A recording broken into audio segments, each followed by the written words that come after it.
Hello students, last class में हम बात कर रहे थे resolution of two dimensional vector. Two dimensional vector बोले तो जो एक प्लेन पर होगा, और टू डायमेंशनल वेक्टर को अपन केवल दो परपेंडिकुलर कंपोनेंट में दो परपेंडिकुलर वेक्टर्स के अंदर ही ब्रेक कर सकते थे। आज अपन बात करेंगे resolution of three dimensional method. मेरा बोर्ड टू डायमेंशनल है क्योंकि इस बोर्ड पर केवल दो ही परपेंडिकुलर लाइंस ड्रॉ हो सकती है। और अब आज मैं बात कर रहा हूं resolution of component of three dimensional vector. तो यहां पर अपन को थर्ड डायमेंशन भी लेनी पड़ेगी जो कि बोर्ड के परपेंडिकुलर होगी। इट्स मींस थोड़ी सी हवा में बात करनी पड़ेगी, तो थोड़ा सा आपका माइंड आज थोड़ा सा यूटिलाइज होगा, थोड़ा सा आपको थ्री डायमेंशनल फिगर में सोचना पड़ेगा। तो अपन बात कर रहे हैं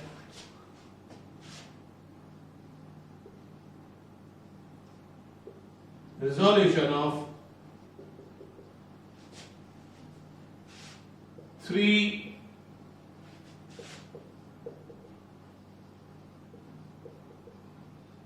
dimensional vector। resolution of three dimensional vector। तो थोड़ा सा बस थ्री डायमेंशन में आ जाते हैं। आपका बोर्ड एक प्लेन है और इस प्लेन पर आप केवल दो ही म्यूचुअली परपेंडिकुलर डायरेक्शन ड्रॉ कर सकते हो। अगर मैंने एक लाइन ये ड्रॉ की है तो इसके परपेंडिकुलर लाइन क्या होगी इसी बोर्ड पर, ये हो सकती है। अब मेरे से बोला जाए एक ऐसे लाइन ड्रॉ करो जो कि फर्स्ट और सेकंड दोनों के परपेंडिकुलर हो। ऐसी एक लाइन इस बोर्ड पर ड्रॉ करो। इस बोर्ड का मतलब उस प्लेन पर ड्रॉ करो जिसमें ये दोनों लाइन ड्रॉ कर रखी है। बोले तो जिसमें ये दो लाइन लाई करिए स्थित है, दोनों की दोनों लाइन बोर्ड पर लाई करिए, बोर्ड के प्लेन पर है। तो मेरे से बोला गया एक ऐसी लाइन ड्रॉ करो, इस बोर्ड पर एक ऐसी लाइन ड्रॉ करो जो इस लाइन फर्स्ट और इस सेकंड के परपेंडिकुलर हो। तो मैं बहुत दिमाग लगाऊंगा और मैंने बहुत दिमाग लगाकर इस फर्स्ट लाइन के परपेंडिकुलर लाइन ड्रॉ किया तो पता लगा यह लाइन फर्स्ट के तो परपेंडिकुलर है लेकिन सेकंड के परपेंडिकुलर नहीं है, सेकंड के तो पैरेलल। सेकंड के परपेंडिकुलर दिमाग लगा के ड्रॉ किया तो पता लगा ये लाइन इस लाइन सेकंड के परपेंडिकुलर तो है लेकिन ये फर्स्ट के परपेंडिकुलर नहीं है। तो कितना ही दिमाग लगा लो, इस प्लेन पर आप वो लाइन ड्रॉ नहीं कर सकते जिस पर जो फर्स्ट और सेकंड दोनों के परपेंडिकुलर है। मींस इस प्लेन का मतलब क्या है, उस प्लेन जिसमें फर्स्ट और दोनों लाइज कर रही है, दोनों जिसमें लाई कर रही है, उस प्लेन पर आप एक ऐसी लाइन ड्रॉ नहीं कर सकते जो इन दोनों के परपेंडिकुलर हो।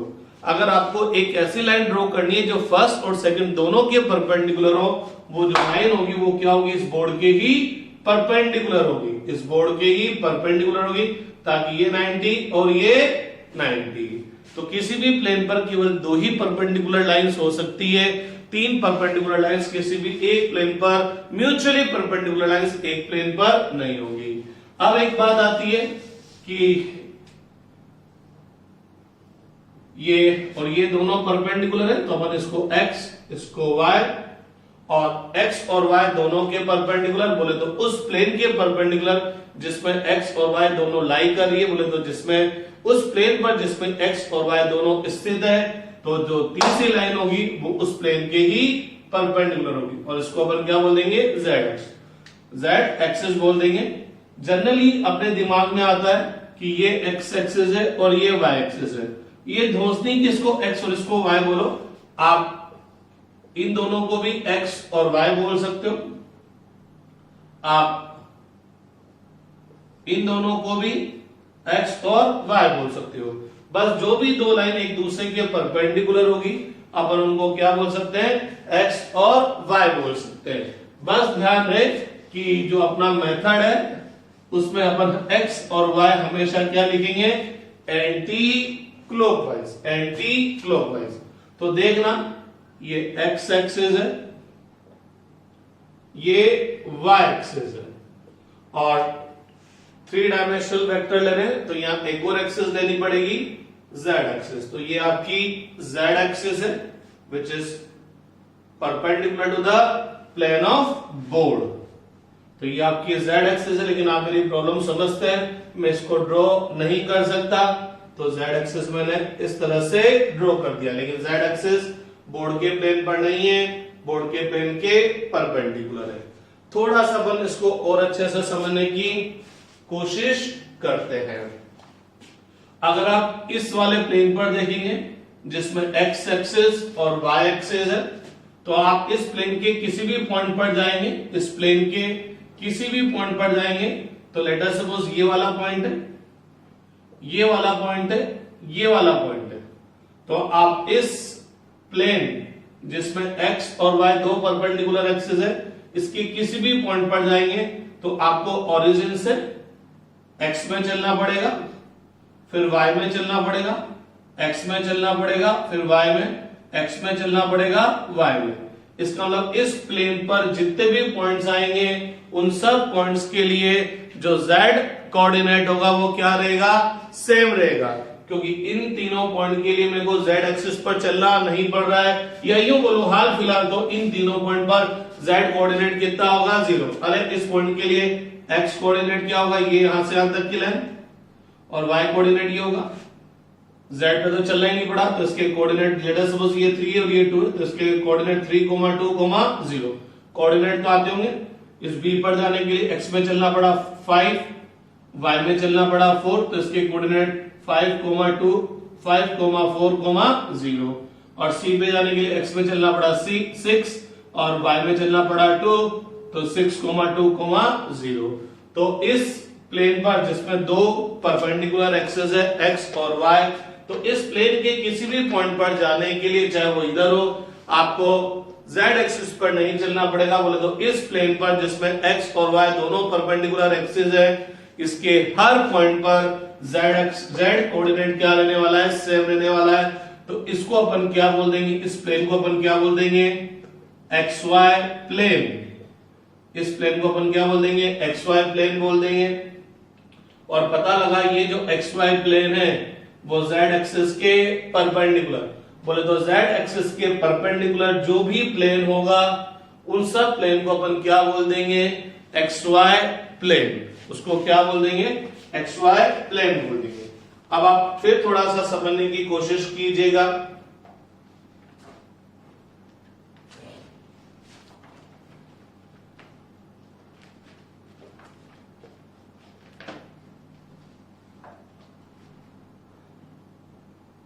चलिए यूं देखिए, ये x एक्सिस, ये y एक्सिस और ये z एक्सिस।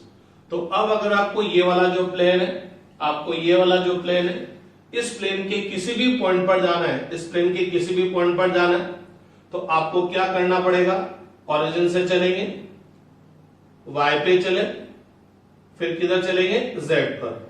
ओरिजिन से चलेंगे, y पर चलेंगे, फिर किस पे चलेंगे, z पर। तो इस प्लेन पे जितने भी पॉइंट्स आएंगे उन सब पॉइंट्स का x कोऑर्डिनेट क्या रहेगा, सेम रहेगा। तो इस प्लेन को अपन क्या बोलेंगे, क्या बोलेंगे, yz प्लेन, क्योंकि इस वाले प्लेन पर कौन कौन सी परपेंडिकुलर एक्सिस है, y एक्सिस और z एक्सिस। तो ये कौन सा प्लेन हो गया, yz प्लेन। और आप खुद देखो yz प्लेन के परपेंडिकुलर कौन सी है, x एक्सिस। तो ये प्लेन क्या हो जाएगा, yz प्लेन।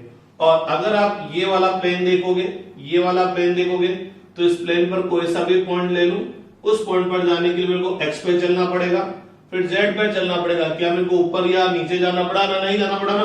तो इस प्लेन पर कि किसी भी पॉइंट पर जाने के लिए मेरे को केवल x पर और z पर चलना पड़ेगा। इसका मतलब इस प्लेन के सारे पॉइंट्स पर y कोऑर्डिनेट क्या रहेगा, सेम। तो इस प्लेन को मैं क्या बोलूंगा, x z प्लेन, क्योंकि इस प्लेन पर दो परपेंडिकुलर एक्सिस है, x एक्सिस और z एक्सिस। तो ये xz प्लेन होगा, और जो y एक्सिस है वो इस प्लेन की क्या हो जाएगा, जो y एक्सिस है वो इस प्लेन की क्या हो जाएगा, परपेंडिकुलर। y एक्सिस इस xz प्लेन की क्या हो गया, परपेंडिकुलर। अभी भी मेरी बात समझ में नहीं आई हो तो आप जिस भी रूम पे बैठे हो उस रूम का लेफ्ट कॉर्नर, जो लेफ्ट कॉर्नर है, जो बॉटम वाला कॉर्नर है, एक तो ऊपर वाला कॉर्नर है, नीचे वाला कॉर्नर है।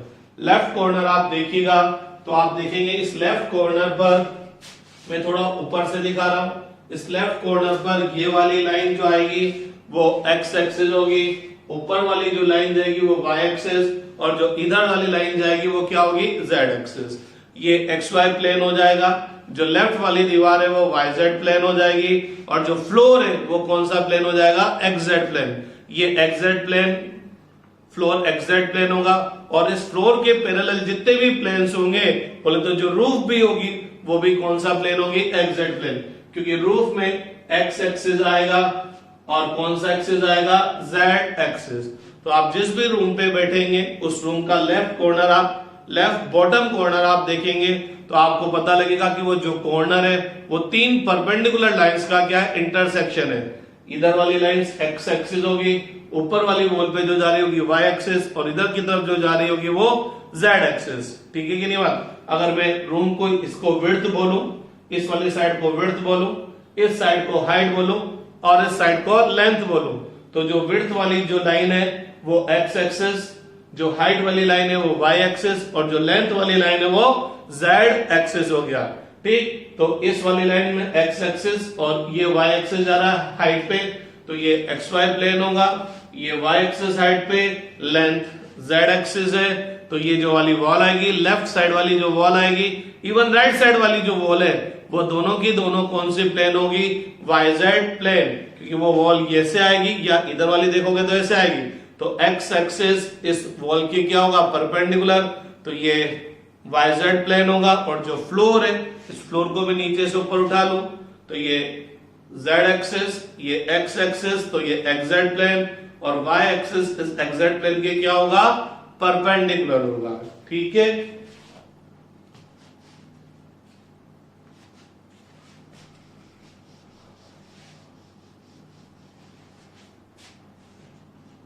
तो गौर फरमाइएगा, ये एक्स एक्सिस है,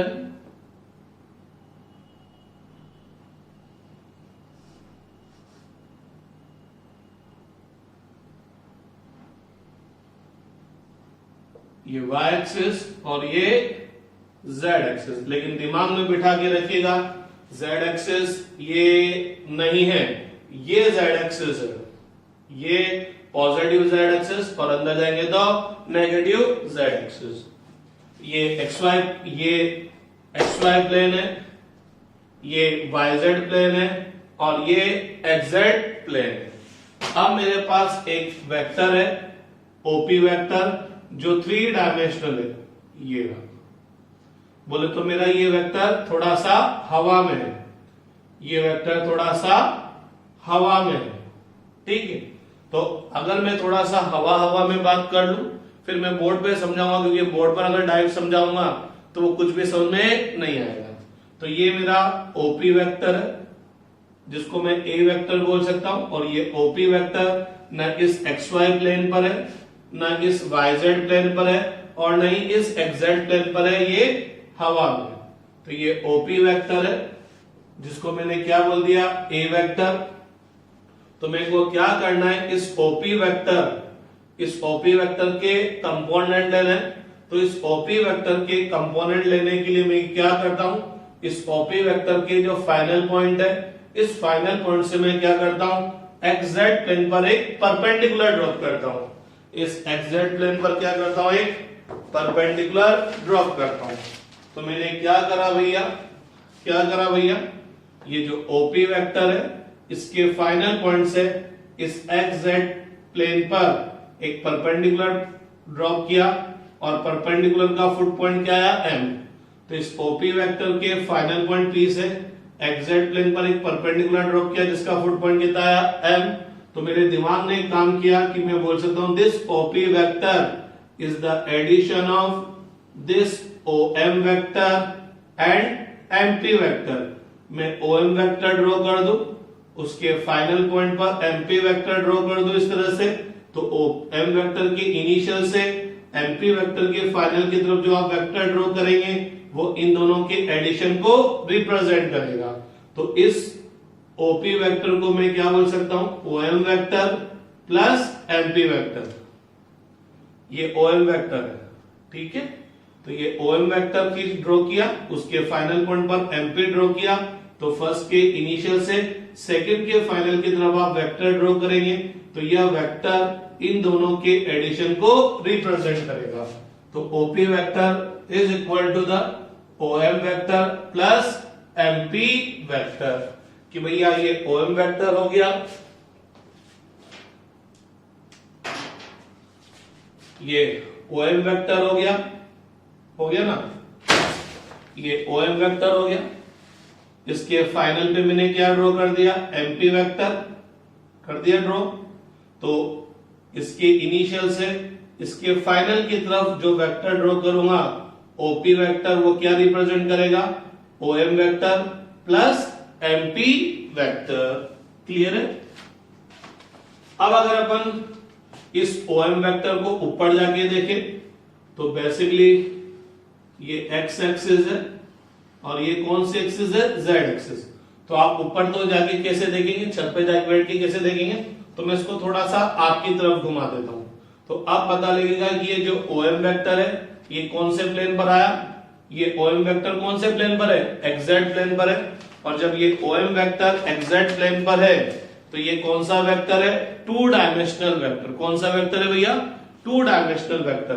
तो इस ओएम वेक्टर के को रिजॉल्व करने के लिए, दो परपेंडिकुलर कंपोनेंट्स में ब्रेक करने के लिए ओएम वेक्टर के फाइनल पॉइंट से इस एक्स एक्सिस पर एक परपेंडिकुलर ड्रॉप कर दूं, तो ये परपेंडिकुलर का फुट पॉइंट क्या आ गया, एल।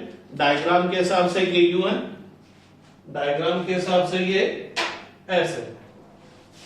तो अगर मैं क्या करूं, इस एम के ओएम वेक्टर के फाइनल पॉइंट एम से एक्स पर एक परपेंडिकुलर ड्रॉप करूं, तो डायग्राम के हिसाब से यू मानिए ये ओएम वेक्टर है और उसके फाइनल पॉइंट से मैंने क्या कर दिया, एक्स एक्सिस पर एक परपेंडिकुलर ड्रॉप कर दिया, एल आ गया। ठीक, तो मैं इस ओएम वेक्टर को क्या बोल सकता हूं, is the addition of OL vector and LM vector. First vector draw किया, उसके फाइनल पर सेकंड ड्रॉ किया, तो फर्स्ट के इनिशियल से सेकंड के फाइनल की तरफ आप वेक्टर ड्रॉ करेंगे, तो यह वेक्टर इन दोनों के एडिशन को रिप्रेजेंट करेगा। तो फिर समझिएगा ये ओएम वेक्टर था, इसके फाइनल पॉइंट से एक्स पर परपेंडिकुलर ड्रॉप किया, एल आया, तो OL vector plus LM vector क्या देगा मेरे को, ओएम वेक्टर। तो ओएम वेक्टर को मैं क्या बोल सकता हूं, OL vector plus LM vector. तो ओपी वेक्टर इक्वल टू क्या आ गया, ओपी वेक्टर इक्वल टू क्या आ गया, इस ओएम को रिप्लेस कर दे, OL vector plus LM vector plus MP vector कर दे, तो पता लगा this OP vector is the addition of these three vectors. और ओपी वेक्टर मेरा इन तीनों का एडिशन है, तो ओपी वेक्टर जिनसे मिलकर बना होता है वो इस ओपी वेक्टर के क्या हो जाएंगे, कंपोनेंट। और मैंने बोला this OP vector is a vector, तो एक तरह से ये ओएल वेक्टर, एलएम वेक्टर और एमपी वेक्टर क्या हो गए, इस ए वेक्टर के कंपोनेंट हो गए। अब इन कंपोनेंट को थोड़ा सा ढंग से देखते हैं। ओएल वेक्टर किधर की तरफ है, एक्स की तरफ, ठीक है ना। तो देखना OL vector, LM vector, MP vector. तो ये ओएल वेक्टर है, ये कौन सी डायरेक्शन में जा रहा है भैया, कौन सी डायरेक्शन में जा रहा है, एक्स में। ये एलएम वेक्टर कौन सी डायरेक्शन में आ रहा है, एलएम वेक्टर कौन सी डायरेक्शन में आ रहा है, जेड डायरेक्शन में। और एमपी वेक्टर किधर जा रहा है, ऊपर। तो देखना ओएल वेक्टर ड्रॉ किया, उसके फाइनल पॉइंट पर एलएम वेक्टर ड्रॉ किया, उसके फाइनल पॉइंट पर एमपी वेक्टर ड्रॉ किया। तो फर्स्ट के इनिशियल से थर्ड के फाइनल की तरफ आप जो वेक्टर ड्रॉ करेंगे वो इन तीनों के एडिशन को रिप्रेजेंट करेगा। और पता लगा ये जो तीनों वेक्टर्स हैं, एक एक्स डायरेक्शन में, एक जेड डायरेक्शन में और एक वाई डायरेक्शन में। ये एमपी वेक्टर वाई डायरेक्शन में था, इसका मतलब ये तीनों के तीनों वेक्टर एक दूसरे के परपेंडिकुलर है, ये तीनों के तीनों एक दूसरे के क्या है, परपेंडिकुलर। तो इस तरह से मैंने इस ए वेक्टर को इसके रेक्टेंगुलर कंपोनेंट में ब्रेक कर दिया, रिजोल्व कर दिया। तो OL vector is the component of A vector along x. तो भैया लोगों इस ओएल वेक्टर को अपन कैसे रिप्रेजेंट कर देंगे, A x vector LM is the component of A vector along z direction, तो इसको कैसे राइट कर देंगे, az वेक्टर। और जो mp वेक्टर था वो कौन से डायरेक्शन में, आप देखो ये कौन से डायरेक्शन है भैया, y। तो mp vector is the component of a vector along y direction. तो मैंने इस तरह से इस a वेक्टर को इसके 3 रेक्टेंगुलर कंपोनेंट्स में ब्रेक कर दिया। तो मैंने अभी हाल फिलहाल केवल वेक्टर्स को उसके रेक्टेंगुलर कंपोनेंट में लिखने का तरीका देखा है, या यूं बोलूं इसको तोड़ने का तरीका देखा है। तो इस a वेक्टर को मैं और आगे प्रोसीड करूं, ax वेक्टर, किसी भी वेक्टर को रिप्रेजेंट करने के लिए दो बातें चाहिए, एक तो मैग्नीट्यूड और एक डायरेक्शन। ax वेक्टर का मैग्नीट्यूड, तो ax डायरेक्शन के लिए क्या यूज करेंगे, i कैप, क्योंकि कोई भी वेक्टर x एक्सिस के अलोंग होगा तो यूनिट वेक्टर क्या आएगा, i कैप। az वेक्टर का कंपोनेंट az डायरेक्शन के लिए यूनिट वेक्टर k कैप, और ये हो जाएगा ay j कैप। तो मैंने इस तरह से इस a वेक्टर को इसके 3 रेक्टेंगुलर कंपोनेंट्स में रिजॉल्व कर दिया, ब्रेक कर दिया, और इस वेक्टर को इसके तीनों रेक्टेंगुलर कंपोनेंट में मैं कैसे रिप्रेजेंट करूंगा वो भी मैंने लिख दिया। अब अगर अपन को यही चीज डायग्राम में शो करनी है, क्योंकि डायग्राम में जैसा मैंने बोला ओपी वेक्टर एक्चुअल में हवा में, तो बोर्ड पे तो नहीं है, हवा में, लेकिन अगर मेरे को डायग्राम बनाना है तो मेरे को तो बोर्ड पे बनाना पड़ेगा। ओएफ वेक्टर इस एक्जेक्ट प्लेन पर है, ऐसे ये भी हवा में, लेकिन ये एक एक्जेक्ट प्लेन पर है, तो ये भी मेरे को बोर्ड पे ही ड्रॉ करना पड़ेगा। तो मेरे को ड्रॉ तो बोर्ड के हिसाब से करना पड़ेगा, इसलिए बोर्ड पे थोड़ा कम समझ में आता है, ठीक है कि नहीं बात। तो बोर्ड के हिसाब से अपन देखते हैं, डायग्राम ड्रॉ करने की कोशिश करते हैं।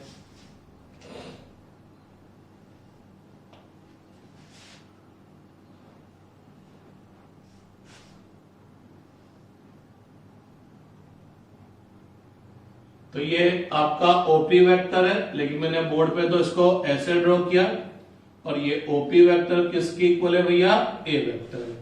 इस ओपी वेक्टर के कंपोनेंट लेने के लिए मैंने क्या किया था, इस ओपी वेक्टर के कंपोनेंट लेने के लिए मैंने क्या किया था, इस ओपी वेक्टर के फाइनल पॉइंट से एक्जेक्ट प्लेन पर एक परपेंडिकुलर ड्रॉप किया था, और परपेंडिकुलर का फुट पॉइंट क्या आया था, m।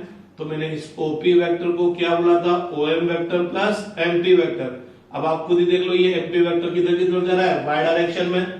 अब एक और चीज गौर फरमाइएगा, बोर्ड के हिसाब से ये x एक्सिस है, ये y एक्सिस है। अगर मेरे को xz प्लेन शो करना है तो मैं x के परपेंडिकुलर लाइन ड्रॉ करता हूं जो कि y के पैरेलल होता है, y के परपेंडिकुलर लाइन ड्रॉ कर देता हूं जो कि x के पैरेलल होता है। तो ये कौन सा प्लेन बन जाता है, xy प्लेन। इसी तरह से अगर मेरे को yz plane, xz plane show करना है तो देखना, xz प्लेन, ये मेरी जो बुक है xz प्लेन आ रही है, कैसे आ रही है, x के परपेंडिकुलर लाइन ड्रॉ की जो कि z के पैरेलल है, अरे ये z एक्सिस है, और z के परपेंडिकुलर लाइन ड्रॉ की जो कि इस x के पैरेलल है। लेकिन प्रॉब्लम ये है कि मैंने बोर्ड पर z एक्सिस ऐसे शो नहीं कर रखा, तो अगर मेरे को बोर्ड पर xz प्लेन शो करना है तो मैं क्या करूंगा, x के परपेंडिकुलर लाइन ड्रॉ करूंगा। एक्चुअल में तो x के परपेंडिकुलर लाइन ये है, x के परपेंडिकुलर लाइन ये, लेकिन बोर्ड पर आपने ऐसे ड्रॉ कर रखी है z एक्सिस, क्योंकि z एक्सिस एक्चुअल में तो इधर है, लेकिन बोर्ड पर ड्रॉ करने के लिए आपने इधर ड्रॉ कर रखा है। अगर आपके दिमाग में ये रेखा z एक्सिस बोर्ड पर है तो x और z कभी भी परपेंडिकुलर नहीं दिखेंगे, ठीक है ना। तो मैं क्या करूंगा, एग्जैक्ट प्लेन ड्रॉ करने के लिए x के परपेंडिकुलर लाइन ड्रॉ करूंगा जो कि z के पैरेलल है, और z के परपेंडिकुलर लाइन ड्रॉ करूंगा जो कि x के पैरेलल है। तो डायग्राम के हिसाब से मैं z के पैरेलल लाइन ड्रॉ कर दी, और z एक्सिस पर x के पैरेलल लाइन ड्रॉ कर दी। दिमाग में ये आपको कभी भी 90 एंगल नहीं दिखेगा, लेकिन एक्चुअल में मैंने u लाइन ड्रॉ की है, और ये जो z एक्सिस था इस पर u लाइन ड्रॉ की है। बोले तो एक्चुअल में ये प्लेन है, तो ये कौन सा प्लेन हो गया, एग्जैक्ट प्लेन। और यही वजह थी कि मैंने आपको मैसेज किया था कि भाई कोई प्रॉब्लम हो वेक्टर से रिलेटेड वो आप आ जाए, ताकि आपको ये 3 डायमेंशनल का कॉन्सेप्ट समझ में आ जाए। लेकिन आप में से कोई प्रॉब्लम पूछने नहीं आया, तो अब मैं क्या करूंगा, इस ओपी वेक्टर के फाइनल पॉइंट से मैं क्या कर दूंगा, इस एग्जैक्ट प्लेन पर क्या कर दूंगा, एक परपेंडिकुलर ड्रॉप कर दूंगा। तो ये परपेंडिकुलर का फुट पॉइंट क्या आ गया भैया, क्या आ गया भैया, एम आ गया। तो ये ओपी वेक्टर के फाइनल पॉइंट से इस पर परपेंडिकुलर ड्रॉप कर दिया तो परपेंडिकुलर का फुट पॉइंट एम आ गया। तो मैं बोल सकता हूं this OP vector is the addition of Om vector and MP vector. तो मैंने इस ओपी वेक्टर को क्या बोला, is the addition of Om vector and MP vector. Actual में ओएम ये है और एमपी ये है और ओपी ये है। ठीक बात है कि नहीं है, क्लियर। तो भैया लोगों ओपी वेक्टर इक्वल टू क्या हो गया, O M vector plus MP vector. अब फिर क्या करेंगे, इस ओ एम को रिजोल्व, क्योंकि ओ एम एग्जैक्ट प्लेन पर है, ओ एम एग्जैक्ट प्लेन पर है, तो इसको रिजोल्व करने के लिए अपन क्या करेंगे, इस एम से एक्स पर परपेंडिकुलर ड्रॉप करेंगे। और ये जो परपेंडिकुलर लाइन आ रही है ना, बेसिकली वो जेड के पैरेलल है। तो मैं इस एम वेक्टर के फाइनल पॉइंट से जेड एक्सिस के पैरेलल लाइन ड्रॉ कर दूंगा, क्योंकि ये लाइन एक्स के परपेंडिकुलर है। तो ये जो लाइन मैंने ड्रॉ की ये भी एक्स के परपेंडिकुलर है। लेकिन वही वाली प्रॉब्लम है ना, इस लाइन को मैं बोर्ड पर शो नहीं कर सकता, तो मेरे को ऐसे शो करनी पड़ेगी। तो ये आ गया एल, तो ये इसके परपेंडिकुलर है। तो मैं इस ओ एम वेक्टर को क्या बोल सकता हूं, O L vector plus L M vector. तो ओ एम वेक्टर को क्या बोलूंगा, O L vector plus L M vector, L vector plus L M vector plus MP vector. मैं इस ओ एम वेक्टर को यहां सब्स्टिट्यूट कर दूंगा, तो ये क्या हो जाएगा, O L vector plus L M vector plus MP vector हो जाएगा।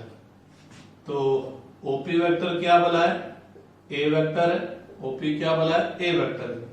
तो ए वेक्टर इक्वल टू क्या हो जाएगा, O L vector plus L M vector plus MP vector. बोले तो मेरा ए वेक्टर इन तीनों वेक्टर का एडिशन है, बोले तो मेरा ए वेक्टर इन तीन वेक्टर से मिलकर बना है। तो ये तीनों के तीनों वेक्टर इस ए वेक्टर की क्या कहलाएंगे, कंपोनेंट। अब अपन ये देखते हैं कि ये कंपोनेंट कौन कौन से डायरेक्शन में। तो अगर आप थोड़ा सा गौर फरमाएंगे तो ओएल वेक्टर कौन से डायरेक्शन में कंपोनेंट है, कौन से डायरेक्शन में कंपोनेंट है, एक्स डायरेक्शन में। कौन से डायरेक्शन में कंपोनेंट है, एक्स डायरेक्शन में। O M vector sorry L M vector कौन से डायरेक्शन में कंपोनेंट है, जेड डायरेक्शन में कंपोनेंट है।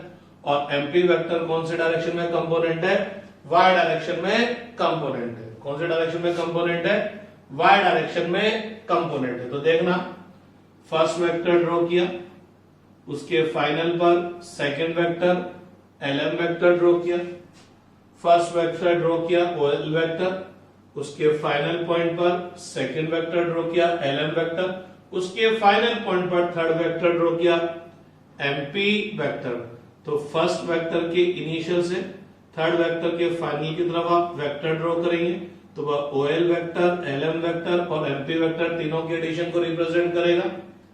पता लगा ये कौन से डायरेक्शन में कंपोनेंट है, एक्स, ये कौन से डायरेक्शन में जेड और ये कौन से डायरेक्शन में वाई।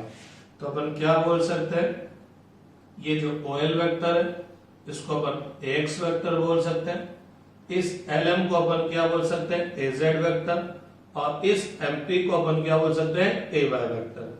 तो मेरा ए वेक्टर इन तीनों वेक्टर का एडिशन है और पता लगा ए x vector, A z vector, a y vector, और तीनों के तीनों एक दूसरे के परपेंडिकुलर है। तो मैंने इस तरह से इस ए वेक्टर को इसके तीन रेक्टेंगुलर कंपोनेंट्स में ब्रेक कर दिया। बोले तो ये एक तरह से ए एक्स वेक्टर है, ये ए जेड वेक्टर है और ये क्या है, ए वाई वेक्टर है, ए वाई वेक्टर। इसी चीज को मैं थोड़ा सा एक और अलग तरह से रिप्रेजेंट कर सकता था। कैसे, कि जब मैंने इस ओपी वेक्टर से के फाइनल पॉइंट पी से इस एग्जैक्ट प्लेन पर एक परपेंडिकुलर ड्रॉप किया था, एग्जैक्ट प्लेन ये है, तो परपेंडिकुलर का फुट पॉइंट आया था एम, तो मैंने इस ओपी वेक्टर को क्या बोला था, O M vector plus MP vector. तो मैं अब एक काम और करता हूं, इस ओपी वेक्टर के फाइनल पॉइंट पी से एक्जेक्ट प्लेन पर तो परपेंडिकुलर ड्रॉप करता हूं, साथ साथ वाई एक्सिस पर भी एक परपेंडिकुलर ड्रॉप कर देता हूं। तो ये मैंने वाई एक्सिस पर एक परपेंडिकुलर ड्रॉप किया जिसका फुट पॉइंट क्या आया एम। तो पता लगा ये ओपी वेक्टर था, ये ओएम वेक्टर था और ये एमपी वेक्टर था। तो ये जो एमपी वेक्टर आ रहा है वो एक तरह से किसके इक्वल है, ओएन वेक्टर के। तो ये जो एमपी वेक्टर है वो किसके इक्वल है, ओएन वेक्टर के। तो ये अगर ए वाई वेक्टर है तो ये भी ए वाई वेक्टर। सिमिलरली मैं क्या करता हूं, अभी तक तो मैंने क्या करा था, इस ओएम के फाइनल से इस एक्स पर परपेंडिकुलर ड्रॉप किया था। अब अगर मैं ओएम के फाइनल से जेड पर परपेंडिकुलर ड्रॉ करूं, जेड पर परपेंडिकुलर ड्रॉ करने के लिए मैंने एक्स के पैरेलल लाइन ड्रॉ किए और इसका फुट पॉइंट के आता तो पता लगता एलएम वेक्टर और ओके वेक्टर दोनों क्या हो जाएंगे, इक्वल हो जाएंगे। तो ये मैंने जेड पर परपेंडिकुलर ड्रॉ कर दिया, बोले तो एक्स के पैरेलल लाइन ड्रॉ कर दी और इसका ये फुट पॉइंट आया के। तो मैं बोल सकता हूं कि इस एलएम वेक्टर को मैं क्या बोल सकता हूं, एक तरह से ओके वेक्टर बोल सकता हूं। और ये एलएम वेक्टर क्या रिप्रेजेंट करता है, एजेड। तो ये ओके भी क्या रिप्रेजेंट करेगा, एजेड वेक्टर को रिप्रेजेंट करेगा। मीन्स एक तरह से मैं बोल सकता हूं ये जो ए वेक्टर था इसको मैंने रिजॉल्व कर दिया ए एक्स वेक्टर में, ए वाई वेक्टर में और ए जेड वेक्टर में। मैंने इस ए वेक्टर को रिजॉल्व कर दिया, इस ए वेक्टर को रिजॉल्व कर दिया ए x vector, a y vector और ए जेड वेक्टर। इन तीनों को मैं ऐड कर दूंगा, वापस मेरे पास क्या आ जाएगा, ए वेक्टर। कैसे, फर्स्ट वेक्टर ड्रॉ किया ए एक्स वेक्टर, उसके फाइनल पॉइंट पर सेकंड वेक्टर ड्रॉ करेंगे ए वाई वेक्टर, उसके फाइनल पॉइंट पर थर्ड वेक्टर ड्रॉ करेंगे ए जेड वेक्टर। तो फर्स्ट के इनिशियल से थर्ड के फाइनल को आप ज्वाइन करेंगे तो वह vector a vector, a x vector, a y vector और ए जेड वेक्टर तीनों के एडिशन को रिप्रेजेंट करेगा। तो इस ए वेक्टर को आपने क्या किया, इस ए वेक्टर को क्या किया, इसके तीन रेक्टेंगुलर कंपोनेंट्स में ब्रेक कर दिया, इसके तीन रेक्टेंगुलर कंपोनेंट्स में ब्रेक कर दिया। अब इस ए वेक्टर को मैं चाहूं तो क्या लिख सकता हूं, ए एक्स वेक्टर को क्या लिखूंगा, किसी भी वेक्टर को रिप्रेजेंट करने के लिए दो चीजें, मैग्नीट्यूड और डायरेक्शन। तो ए एक्स वेक्टर का मैग्नीट्यूड तो ए एक्स और डायरेक्शन किधर की तरफ आ गया, एक्स एक्सिस के अलोंग। ए वाई वेक्टर को ए वाई जे के, अब वाई वाले को मैंने पहले लिख दिया क्योंकि vector addition obeys the commutative law, आगे पीछे लिख भी देंगे तो भी कोई फर्क नहीं पड़ेगा। और ए जेड वेक्टर को मैं क्या लिख दूं, ए जेड के। तो मैंने इस तरह से इस वेक्टर को इसके तीन रेक्टेंगुलर कंपोनेंट्स में, इसके तीन रेक्टेंगुलर कंपोनेंट्स में रिजॉल्व कर दिया और इस वेक्टर को इसके रेक्टेंगुलर कंपोनेंट्स में रिप्रेजेंट भी कर दिया कि इस वेक्टर को मैं इसके तीन रेक्टेंगुलर कंपोनेंट में कैसे रिप्रेजेंट करूंगा। रिप्रेजेंट करने का तो काम आसान है क्योंकि ये तीनों के तीनों ए वेक्टर के कंपोनेंट है, तो आप तीनों को ऐड करेंगे, तो वापस क्या मिल जाएगा, ए वेक्टर। क्योंकि कंपोनेंट क्या होते हैं, आपका वेक्टर जिनका एडिशन है, जिनका कंबाइंड इफेक्ट है, जिनसे मिलकर वो बना है, वो सारे वेक्टर्स उस वेक्टर के क्या कहलाएंगे, कंपोनेंट कहलाएंगे। तो ए vector, a x vector, a y vector और ए जेड वेक्टर तीनों से मिलकर बना है, तो तीनों के तीनों इस ए वेक्टर के कंपोनेंट कहलाएंगे। और ये तीनों के तीनों टुकड़े, तीनों के तीनों कंपोनेंट एक दूसरे के परपेंडिकुलर है, इसलिए अपन इसको क्या बोलेंगे, रेक्टेंगुलर कंपोनेंट। लेकिन मैं आपको फिर बोल दूं कि मैं जब भी कंपोनेंट बोलूंगा मेरा मीनिंग हमेशा रेक्टेंगुलर कंपोनेंट से होगा।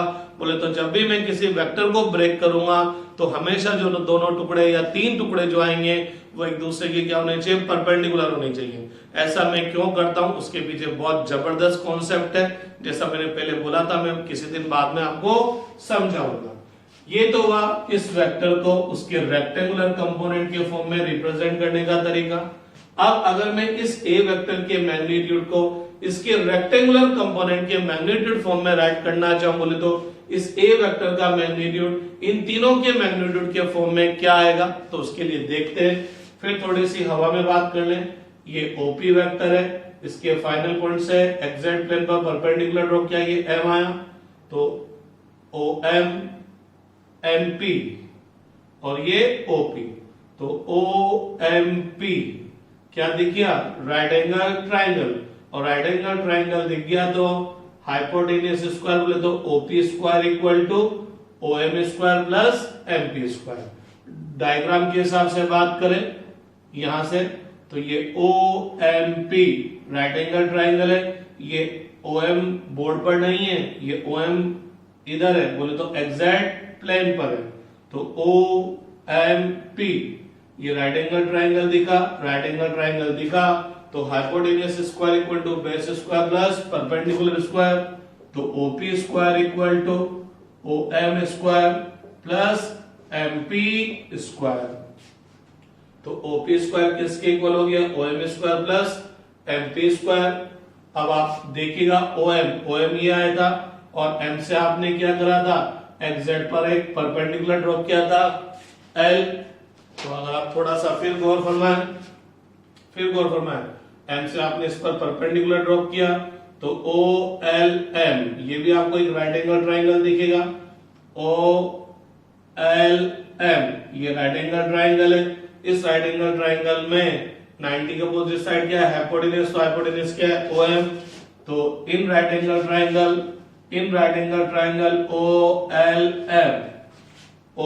L M hypotenuse square equal to base square plus perpendicular square, तो ओ एम स्क्वायर को क्या बोल सकता हूं, O L square plus L M square, substitute कर दो यहां पर, therefore OP square equal to O L square plus L M square plus M P square.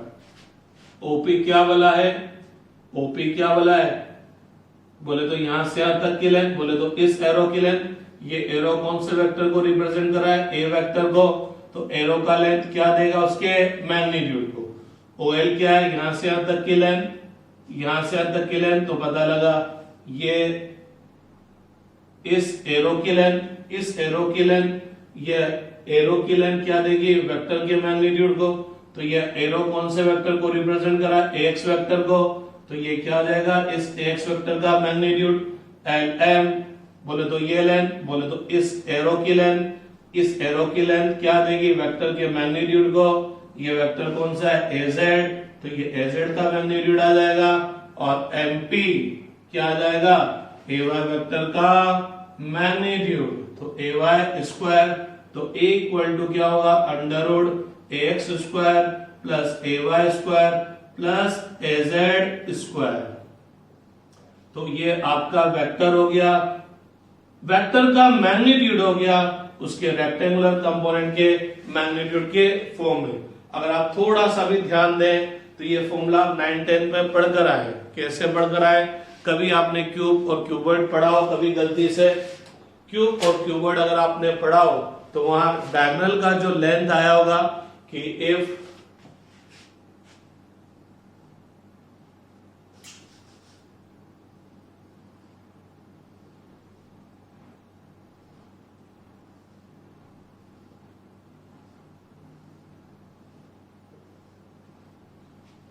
ये आपका क्यूबॉइड है, तो पता है क्यूबॉइड है ना, तो इसका ये वाला वर्टेक्स ये मेरा ओरिजिन है, ये एक्स एक्सिस, ये वाई एक्सिस, और ये क्या हो गई, जेड एक्सिस, ये क्या हो गई, Z axis.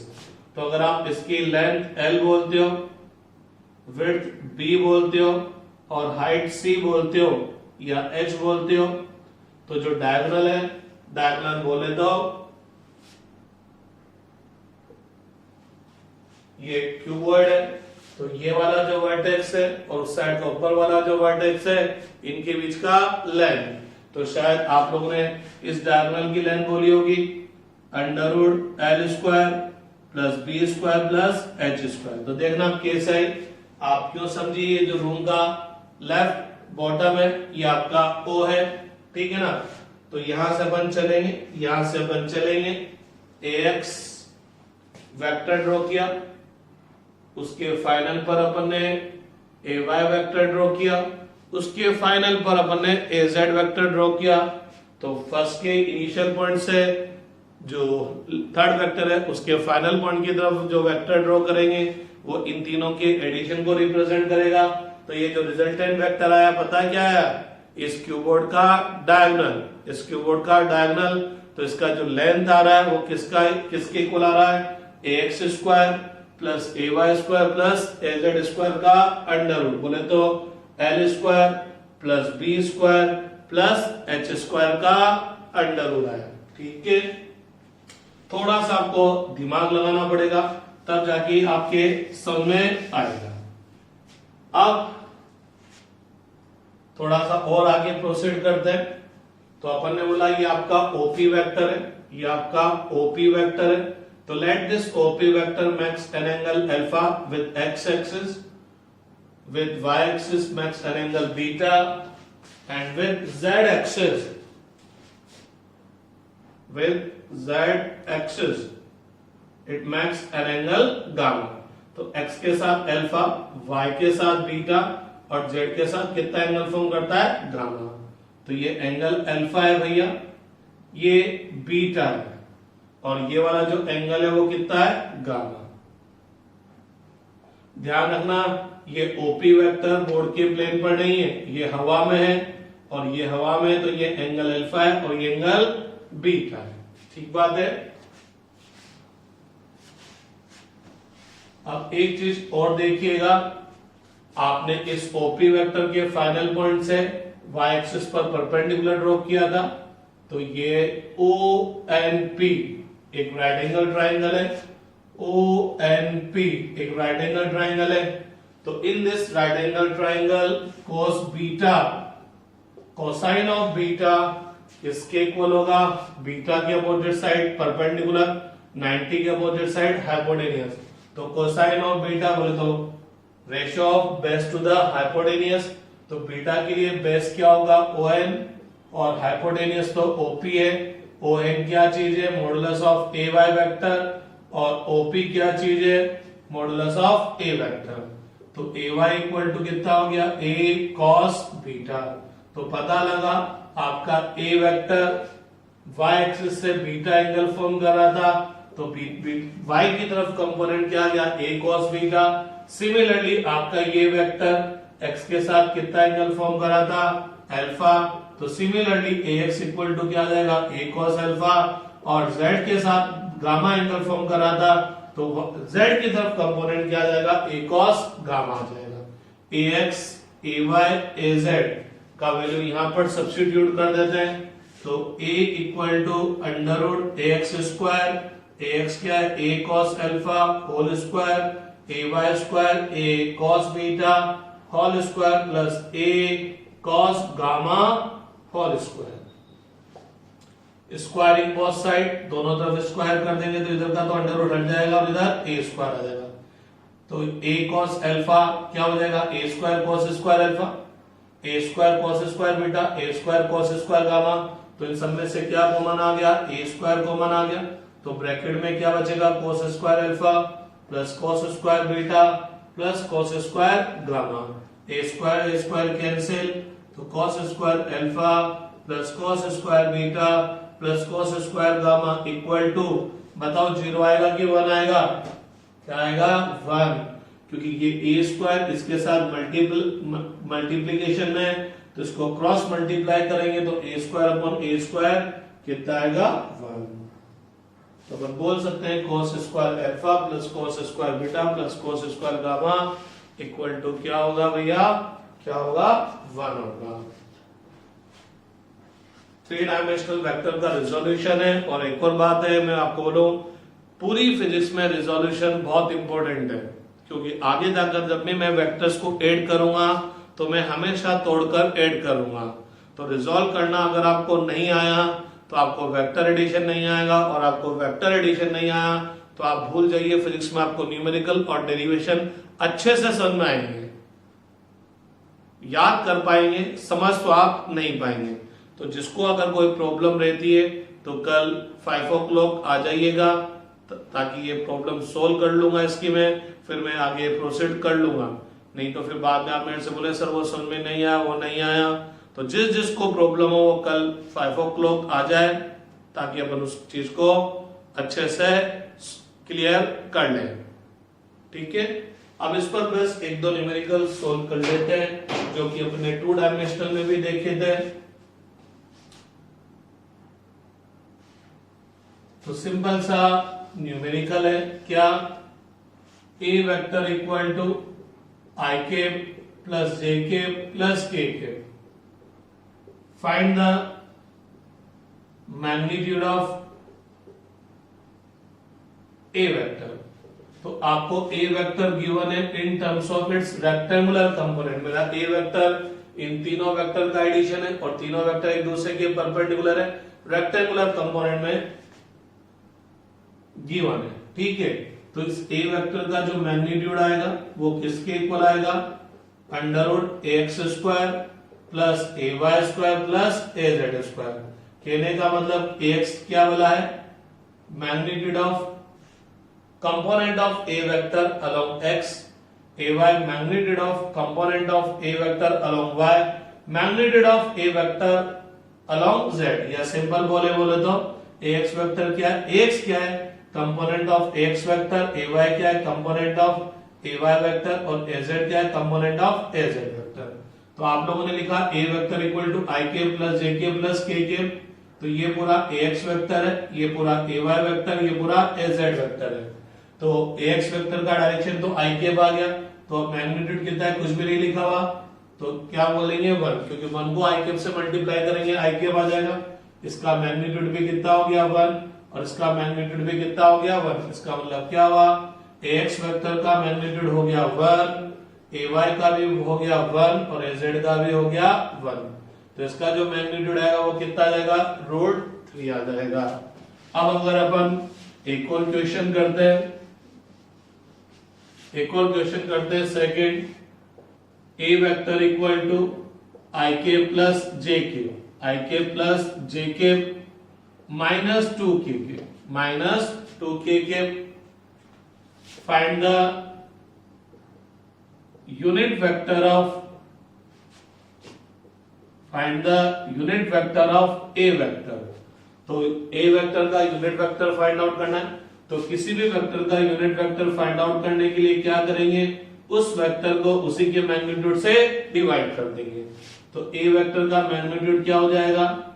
ax square ay square plus az square. तो भैया जो az वेक्टर है उसका मैग्नीट्यूड कितना है? 2। ये तो केवल डायरेक्शन है कि ये वाला कंपोनेंट क्या है? नेगेटिव x डायरेक्शन में है, मैग्नीट्यूड तो 2 ही है, और वैसे भी -2 का करेंगे तो एक ही आएगा। तो ये कितना हो जाएगा? √6। तो a कैप इक्वल टू कितना आ जाएगा? a वेक्टर क्या है? i cap plus j cap minus 2 cap upon √6।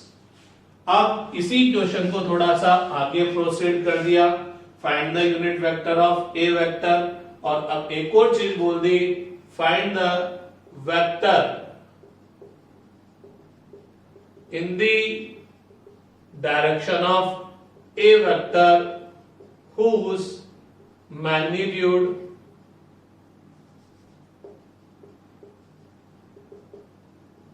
is 2। तो इसका मतलब क्या है? लेट अस सपोज ये a वेक्टर है, तो इस a वेक्टर के डायरेक्शन में ऐसा वेक्टर बताओ जिसका मैग्नीट्यूड कितना हो? 2। तो मैंने बोला कि ये b वेक्टर है, तो किसी भी वेक्टर को रिप्रेजेंट करने के लिए दो चीजें चाहिए, मैग्नीट्यूड और डायरेक्शन। तो b वेक्टर का मैग्नीट्यूड क्या होना चाहिए? 2, और b वेक्टर की डायरेक्शन वही होनी चाहिए जो कि a वेक्टर की है। तो a वेक्टर की डायरेक्शन शो करने के लिए अपन क्या यूज करते हैं? यूनिट वेक्टर a के। तो जो b का डायरेक्शन है वो a का डायरेक्शन है, तो मैं क्या कर दूंगा? इस 2 को किससे मल्टीप्लाई कर दूंगा? a कैप से। क्यों? क्योंकि a कैप का मैग्नीट्यूड तो 1, तो a कैप से मल्टीप्लाई करने पर b वेक्टर का मैग्नीट्यूड तो चेंज नहीं होगा, लेकिन जो डायरेक्शन a कैप की वही डायरेक्शन b वेक्टर की आ जाएगी ना। और a कैप की डायरेक्शन किधर की तरफ है? जो कि a वेक्टर की तरफ है। तो b vector equal to 2 a cap, और ए कैप में निकाल चुका हूं, i cap plus J cap minus 2 k cap upon 6। तो इसका मतलब क्या हुआ, फिर मतलब समझिएगा, ये ए वेक्टर है, ये ए वेक्टर है ना। मेरे को ए वेक्टर की ही डायरेक्शन में एक ऐसा वेक्टर चाहिए जिसका मैग्नीट्यूड कितना हो 2। किसी भी वेक्टर को रिप्रेजेंट करने के लिए दो बातों की चीज होनी जरूरी है, एक तो मैग्नीट्यूड और एक डायरेक्शन। तो बी वेक्टर का मैग्नीट्यूड तो 2 है, और डायरेक्शन देने के लिए मैं क्या यूज करूंगा, बी कैप। तो बी कैप क्या बोला है, बी कैप क्या बोला है, एक ऐसा वेक्टर है। बी कैप क्या बोला है, एक ऐसा वेक्टर है जिसका डायरेक्शन तो बी वेक्टर की तरफ ही है, लेकिन उसका मैग्नीट्यूड कितना है 1। तो बी कैप का मैग्नीट्यूड कितना है 1। ठीक है कि नहीं बात। ए वेक्टर को रिप्रेजेंट करने के लिए इसके मैग्नीट्यूड के साथ साथ क्या चाहिए, डायरेक्शन। डायरेक्शन शो करने के लिए क्या यूज करेंगे, ए कैप। तो ए कैप क्या बोला है, A cap is a unit vector of A vector.